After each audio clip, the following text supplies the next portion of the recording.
I was maybe 12 years old. The tent was full. Folding chairs, people packed in tight. That particular smell of summer heat, industrial carpet, and something else I couldn't name then, but I can name now. Collective emotional arousal.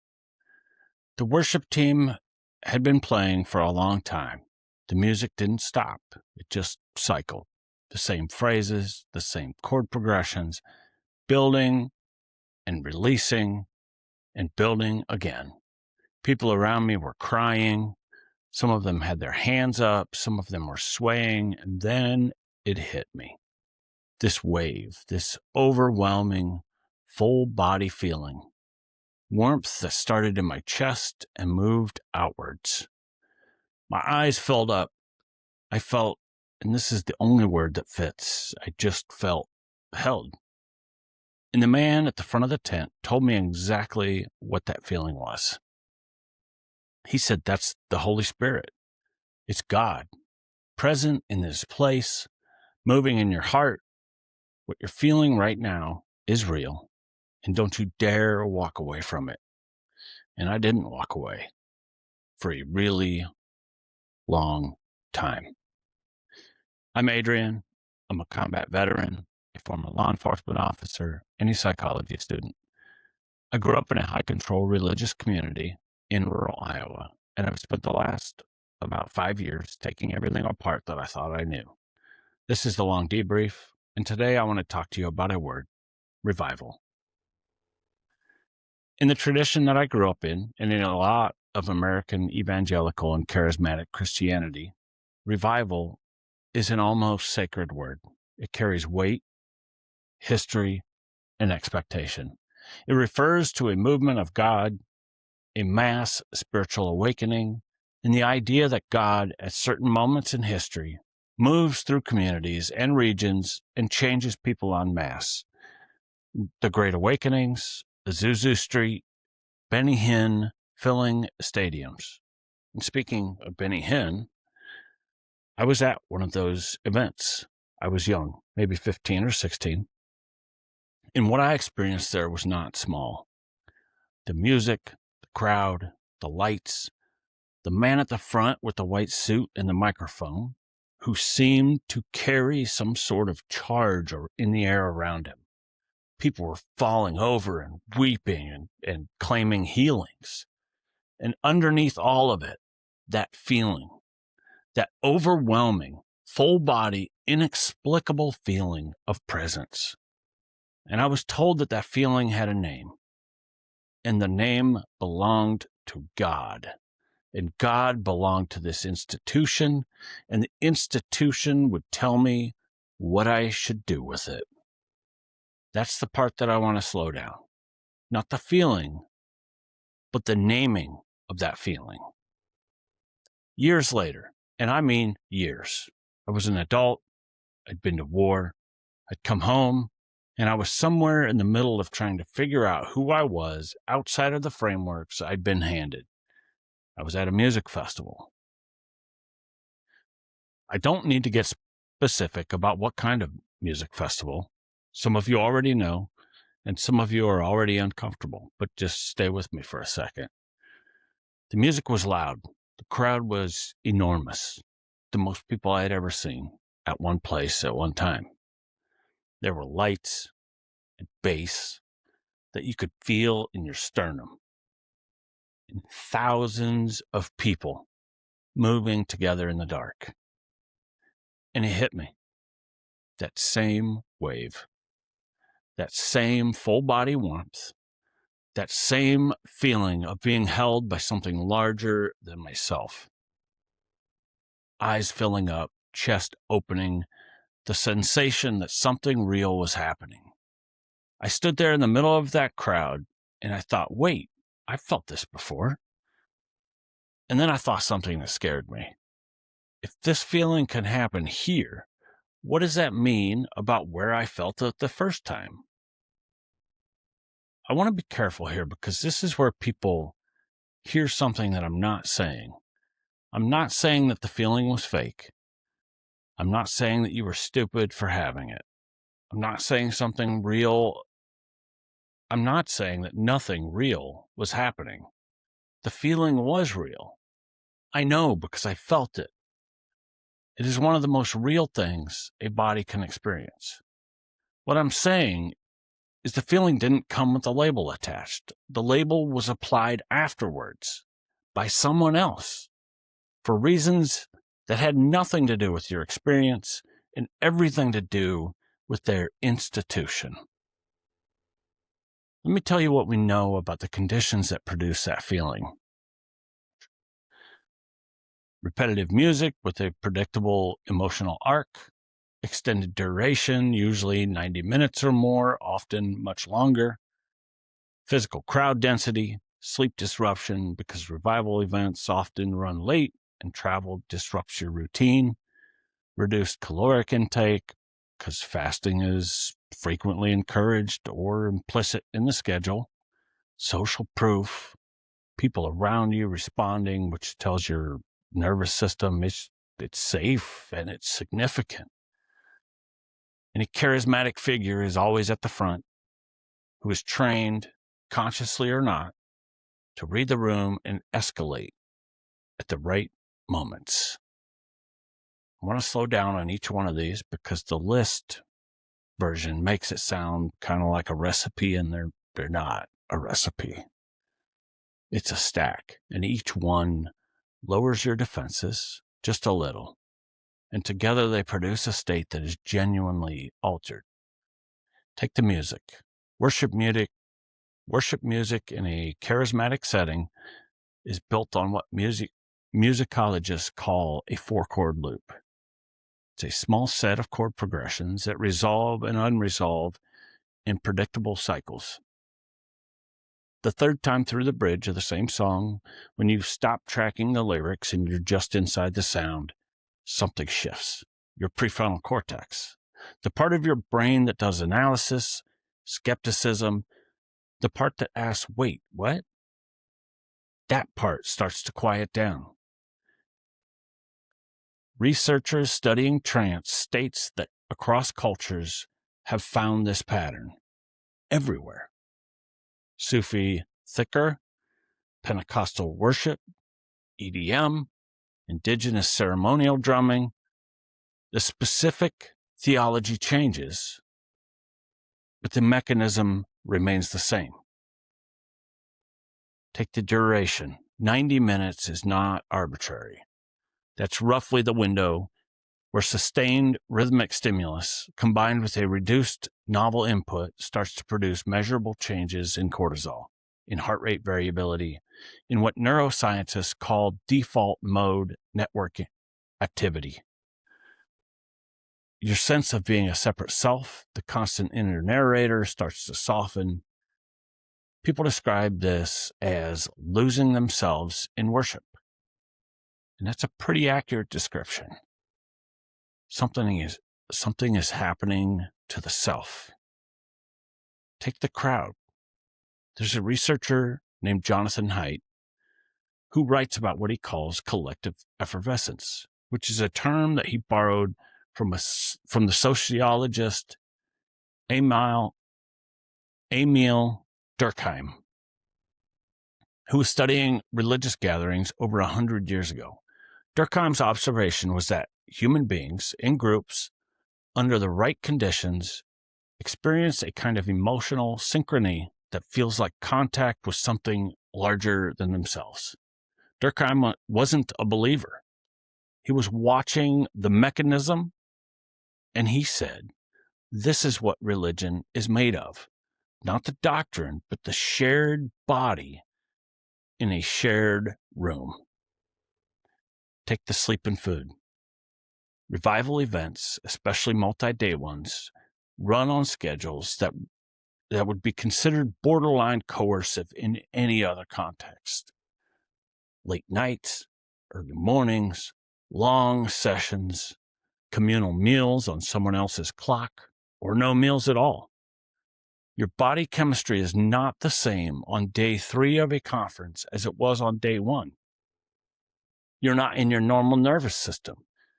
You're in a different person's nervous system. The person is more suggestible, more emotionally porous, and more available to whatever the room is offering. Take the social proof. This is one of the quietest and probably the most powerful. When you see the person next to you weeping, your mirror neurons fire.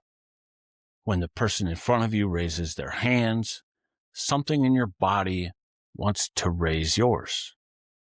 Humans are not individual receivers of religious experience.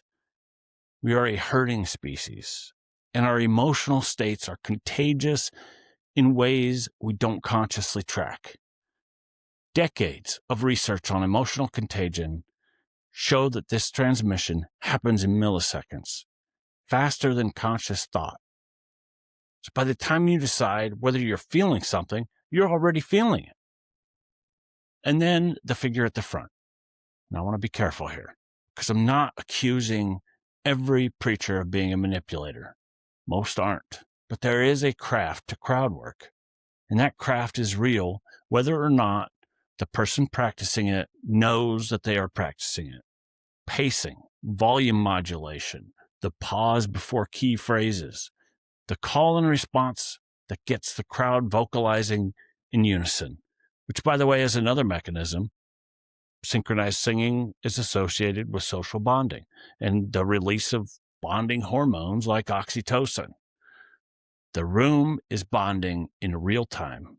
The person at the front is, whether intentionally or not, conducting that. These are not supernatural conditions.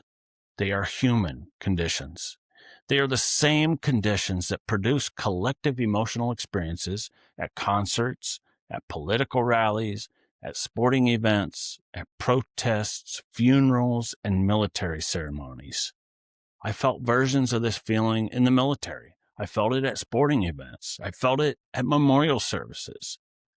The body is capable of this state under a wide range of inputs. Neuroscience has a lot to say about what happens in the brain during these states. Reduced activity in the prefrontal cortex, increased activity in the limbic system, release of endogenous opioids, your body's own painkillers and pleasure chemicals. Andrew Newberg, a neuroscientist who has spent his career scanning the brain or the brains of people in religious states, Franciscan nuns in prayer, Tibetan monks in meditation, and Pentecostals speaking in tongues, has found remarkably consistent neurobiological signatures across all of them. Different theologies, different rituals, in the same brain. That doesn't make the experience meaningless. It just makes them human. Now, I know what some of you are thinking right now, because I thought it too for a long, long time when I started reading this kind of material. You're thinking, of course, there's a neurobiological signature. We're embodied creatures. God made us with bodies. The fact that you can map an experience onto the brain doesn't disprove what the experience is of. Love has a neurochemical signature too. Doesn't that mean love isn't real? That doesn't mean love isn't real. Grief has a neurochemical signature. It doesn't mean your grandma didn't die. Why would the presence of a mechanism rule out the presence of God? That is a serious argument. I'm not going to pretend it isn't. And I want to say clearly, nothing I'm telling you in this episode disproves the existence of God. It's not what I'm doing.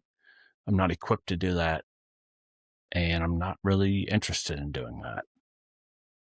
What I'm telling you is something much narrower and I think more useful. The neurobiological argument doesn't disprove God, but it does disprove exclusivity. And exclusivity is the load-bearing wall of the system that you were handed.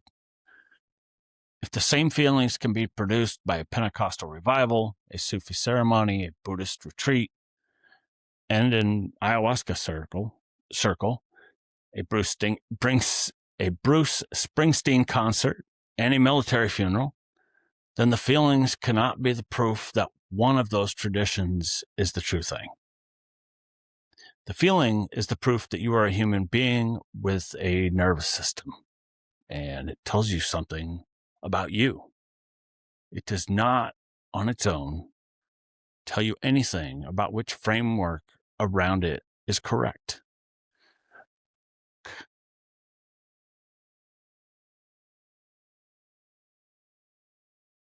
Come on.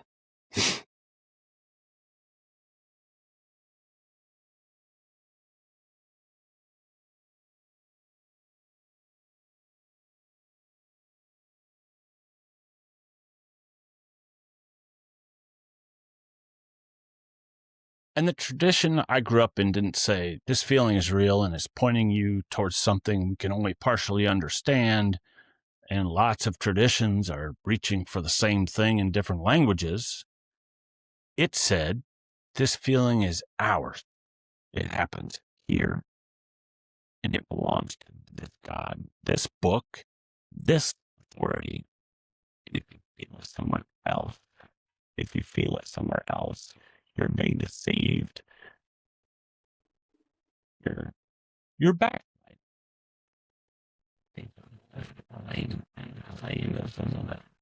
The evidence pushes back on not the existence of the divine, but the monopoly on it.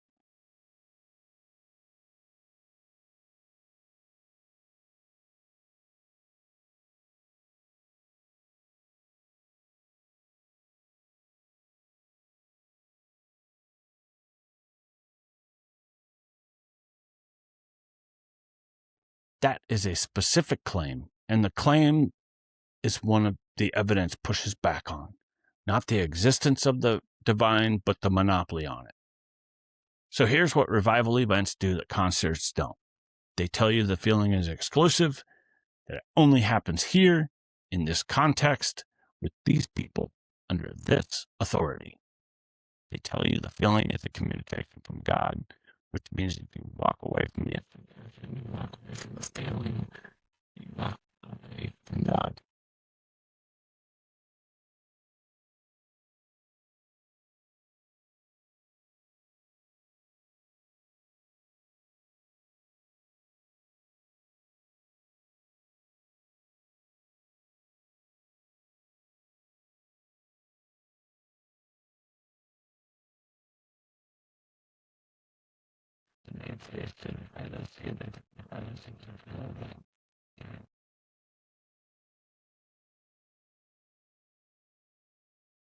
This attribution of arousal comes from a famous experiment in the 1970s. Two psychologists named Dutton and Aaron men on a high swaying suspension bridge and had an attractive interviewer approach them at the other end. Then they did the same thing on a low, stable bridge. The men on the scary bridge were dramatically more likely to call the interview afterwards. Their bodies were aroused, racing heart, elevated breathing from the bridge. But they attributed the arousal to the woman. Their nervous system gave them a signal. Their environment gave them a label, and they believed the label. That's not a religious phenomenon. That's a human phenomenon. We feel things in our bodies, and then we look around to figure out what we're feeling. Whoever is standing closest with the most confident explanation tends to win. In a revival tent, the man with the microphone is standing very close, and his explanation is very confident. The other thing I hear when I talk about this is some version of, but I've seen real change in people. I've seen marriages restored, addictions broken, lives turned around. Are you saying that's not real? People genuinely change in these contexts. I've seen it too. I changed in those contexts for periods of my life in real ways. But people also genuinely change in 12-step programs that have nothing to do with my childhood theology. They change in therapy. They change in prison. They change after the death of someone that they love. They change at Burning Man. They change in the military. I've watched men get rebuilt by basic training in ways that looked from the outside exactly like conversion. What changes people, as far as we can tell, is some combination of a community that sees them a narrative that makes sense to their suffering, a structure that asks something of them, and a moment of emotional intensity that breaks the old pattern. Revival provides all four. So does AA. So does, in its own way, a really good therapist, plus a really good support group, plus a willingness to do the work. The change is real. The change is not proprietary. And once you see that, once you really see that, a question becomes available to you that wasn't available before, which is, if the change isn't proprietary, what else about this isn't? It's a really hard loop to break out of, because you're not just questioning a human institution with human interests. You were taught that you're questioning God. You're questioning the realest thing that you've ever felt. You're questioning the people who loved you, fed you, and showed up for you when no one else did. I know. I was in it. If you're listening to this and something has been feeling off, if you've been sitting in the back of the service and something in you is watching the room differently than you used to, if you've had a moment where you thought, wait, and then immediately felt guilty for thinking it, I'm not here to tell you what to do with that. I'm here to tell you that the feeling is not evidence of ownership. The most powerful experience of your life can be real and also be used. Those two things can be true at the same time. The institution did not create what you felt. It just got there first with the name. You're allowed to hold on to the experience and question who told you what it meant. You are allowed to ask, what else produces this feeling? What does it tell me? What does it not tell me? You are allowed to not have it figured out yet. The feeling was real. You are real. The questions are real. The thing that has been nagging at your soul is real. And that is actually the point. If this landed somewhere for you, share it with someone who needs it. Leave me a review. If you want to reach out, you can reach out through the show or at the Long Debrief at Gmail. This is the Long Debrief. Thanks for being here.